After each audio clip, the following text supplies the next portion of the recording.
Question number one. My husband thinks I'm exaggerating when I say menopause has wrecked me. He'll say either just eat healthier or you're overthinking.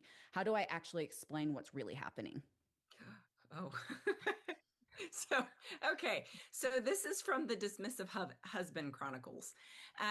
This one is really challenging. And I would invite you that if you're in a place where you're trying to convince your husband that what you're experiencing is really what you're experiencing, that isn't the battle that you need to have. The bigger battle that you need to have with your husband is not dismissing your feelings and your own experience.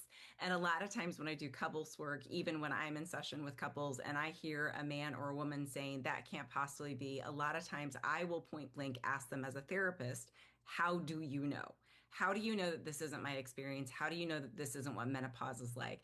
There isn't a lot that we can communicate when someone doesn't want to dismiss, but the reason why they dismiss is often because they feel a tremendous amount of anxiety if it was really this impactful for you. So, in other words, if you were to convince your husband that menopause is as bad as it would appear, then he would feel a lot of pain and then want to fix that. And since there's nothing he can do, he would feel really awful about it.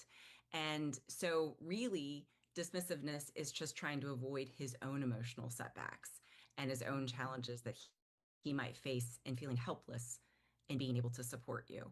So I would actually venture off of trying to convince and instead just share and say, if you're not going to listen to me about this, I'm going to go find a provider who at least can listen to me. But this is going to be something that we argue about simply because I don't like being dismissed. Yeah, we actually did a whole podcast talking about just menopause and the impacts it has on a relationship.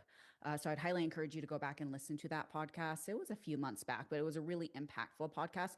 I think we actually had some of our regular listeners send it to their husband, and somebody had made the comment of, I mean, there was quite a few comments on there, but this was really helpful. It's allowed me to like communicate with my wife a little bit easier. So I would really encourage you to go listen to that. If you feel the need, maybe even send it his way. It could offer some insight as to what's really going on.